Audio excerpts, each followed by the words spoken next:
ગુજરાતની આ તો કેવી શિક્ષણ વ્યવસ્થા। વડોદરાના સાવલીના ભગાના મુવાડા ગામમાં બાળકો માટે શાળા છે કે માત્ર સરકારી દાવાઓની તસવીર। 30 બાળકો મંદિરના શેડ નીચે ભણવા મજબૂર છે, જ્યારે આંગણવાડીના 25 ભૂલકા ડેરીમાં બેસીને ભણતરનું ભવિષ્ય શોધી રહ્યા છે। ઉપરથી વીજળી નહીં, પંખો પણ નહીં અને ધોરણ 1 થી 5 ના બાળકો માત્ર ને 2 જ શિક્ષકો છે। સવાલ એ છે કે 2 વર્ષ પહેલા બિલ્ડિંગની મંજૂરી મળી હતી તો હજુ સુધી બિલ્ડિંગ અધૂરી કેમ? ફાઇલો દોડતી રહી કે પછી બાળકોનું ભવિષ્ય દોડતું રહ્યું? કદાચ તંત્રને લાગે છે કે ગામડાના બાળકોને ધૂળમાં બેસાડો તો પણ ચાલે, શહેરમાં બાળકોને સ્માર્ટ ક્લાસ, આધુનિક શાળા અને તમામ સુવિધાઓ મળે, પરંતુ ગામડાના બાળકોને મંદિરનો શેડ અને ડેરીનો સહારો। આ કેવો વિકાસ? શિક્ષણ કોઈ દયા નથી, બાળકોનો અધિકાર છે। ગામડાનું બાળક પણ એટલું જ ભણવા, આગળ વધવા અને સપના જોવાનો હકદાર છે જેટલો શહેરનો બાળક છે। તો તંત્રને સીધો સવાલ, મોટા વિકાસના દાવા વચ્ચે આ બાળકોનું ભવિષ્ય ક્યાં ગયું? આવી વ્યવસ્થાથી કેવી રીતે ભણશે ગુજરાત?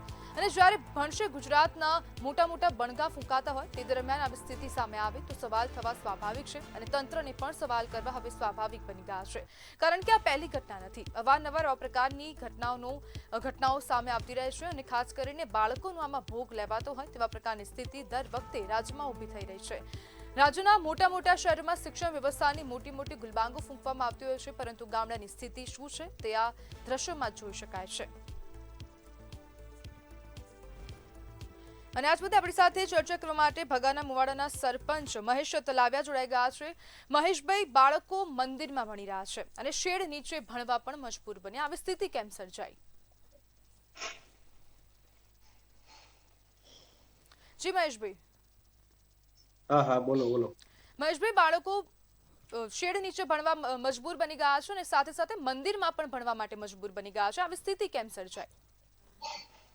અમારે વડોદરા જિલ્લાના સાવલી તાલુકાનું તુલસીપુરા ગ્રામ પંચાયત છે, જે પેટાપરુ ગામ ભગનમોડા ગામમાં આંગણવાડી તેમજ પ્રાથમિક શાળા છેલ્લા 2 વર્ષથી સરકારશ્રી દ્વારા મંજૂર થયેલો છે, પરંતુ કામનો વર્ક ઓર્ડર આપવામાં આવેલો નથી અને 1 વર્ષ અગાઉથી પ્રાથમિક શાળાના ડિમોલેશન કરવામાં આવેલી છે, કોઈ પણ વૈકલ્પિક સુવિધા કર્યા વગર।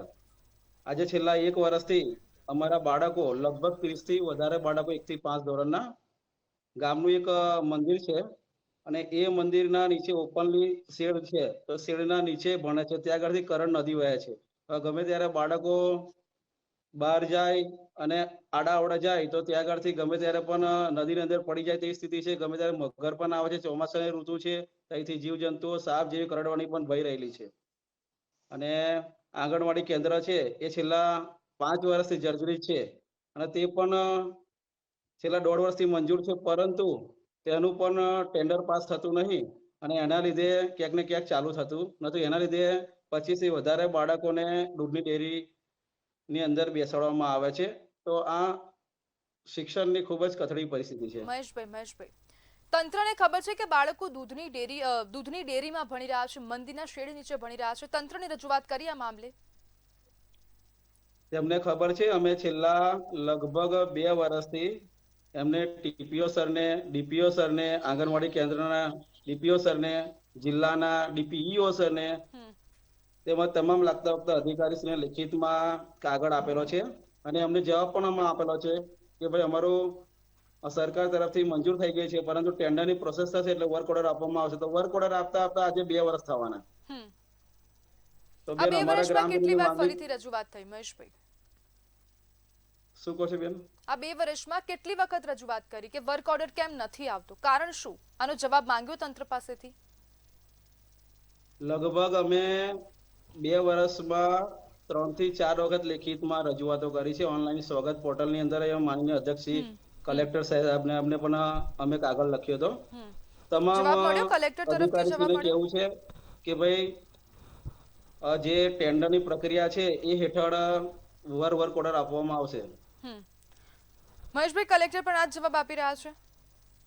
હા, એટલે એકચ્યુઅલીમાં તેવો છે કે જે સરકારશ્રીનું જે બજેટ છે તેના કરતા જે ટેન્ડર ઇજારદાર ભરે છે તેનો ભાવ ઊંચો છે। હવે એના લીધે અમારે બાળકોનું નંબર શોષણ થઈ રહ્યું છે। કેટલી રકમ મંજૂર કરવામાં આવી છે આના માટે?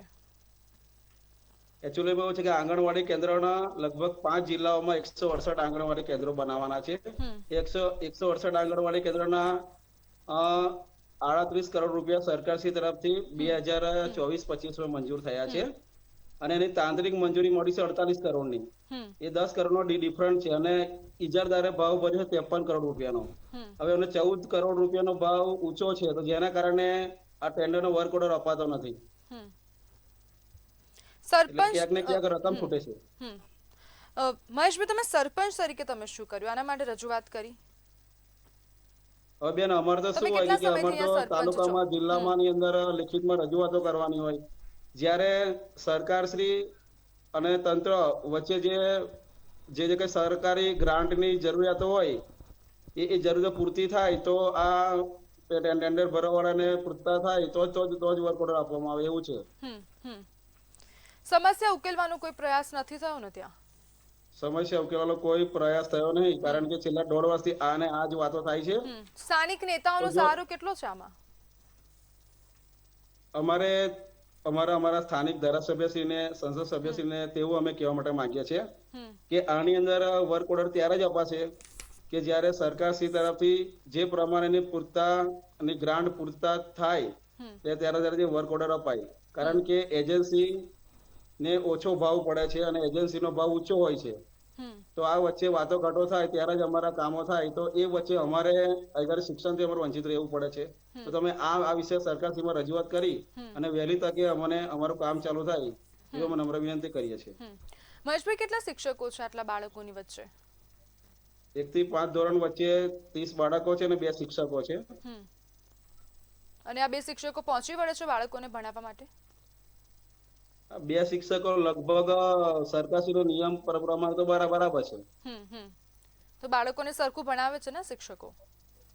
શિક્ષકો બરાબર ભણાવે છે, પરંતુ ખુલ્લામાં ભણાવવાનું થાય એટલા માટે સમસ્યા શિક્ષકને પણ થાય, બાળકને પણ થાય અને અમને પણ થોડોક ડર લાગે કે ગમે ત્યાં ધ્યાનમાં રહી જાય તો બાળકો નદીની અંદર પડી જાય, કાં તો કોઈ સાપ કડી જાય ખુલ્લામાં ભણવાનું. એટલે તેની પહેલા તો